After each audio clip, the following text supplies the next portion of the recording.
on the basis of few social media posts. India is attempting to act as the judge, jury, and executioner. Third, the investigations in the Mumbai and Pathankot could not make progress due to India's non-cooperative attitude. For past several years, we have been asking the Indian side for physical appearance of the 27 key witnesses of the Mumbai attack case before the trial court in Islamabad. However, India remains reluctant to send them to Pakistan even today.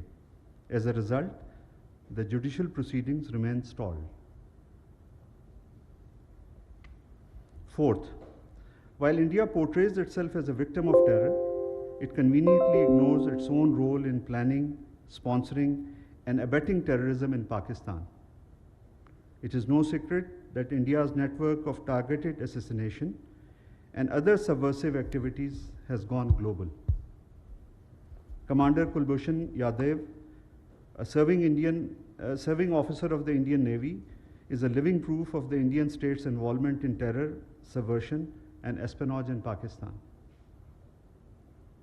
At this occasion, I should also remember the victims of Samjhauta Express tragedy, in which over 40 Pakistani citizens were killed by Hindu extremists. Most regrettably, the culprits behind this tragedy, who had links with India's ruling dispensation, were acquitted. We are fully justified to ask whether the victims of Samjhauta Express tragedy are children of a lesser God. Fifth, the Indian claims of targeting the terrorist or terrorist infrastructure only are patently false.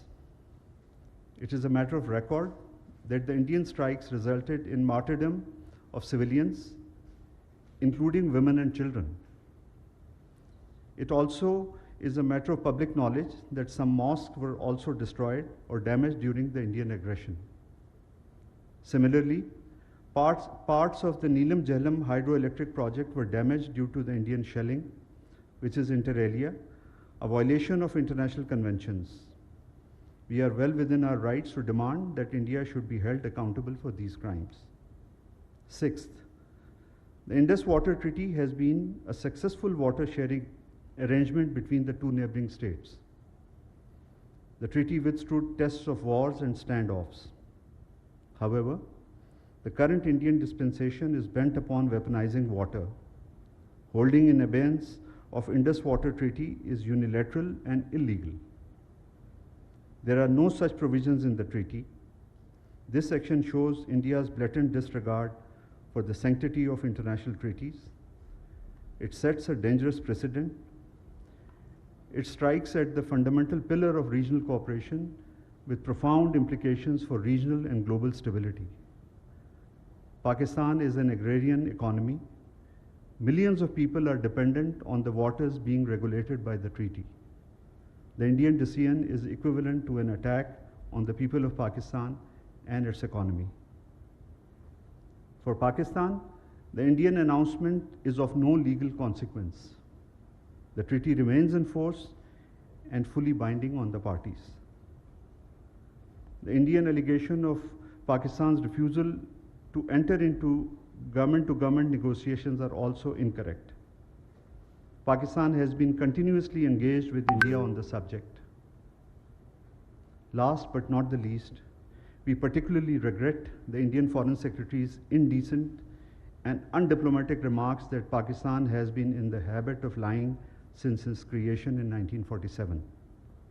We expected better from a diplomat of his status.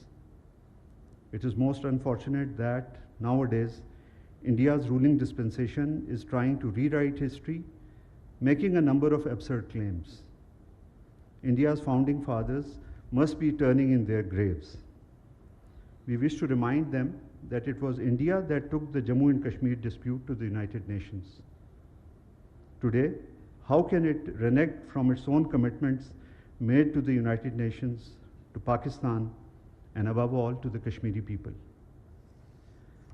In fact, India remains a permanent factor of instability in the region, owing to its hegemonic ambitions. It has constantly been working to destabilize its smaller neighbors, and has stonewalled all efforts to promote regional cooperation. I thank you. I'll take one or two questions. Paracha Saab. Thank you so much, sir. How do you assess the war hysteria created by Indian media, especially last night? Thank you, sir. Paracha Saab, the conduct of Indian media last night was extremely irresponsible and jingoistic.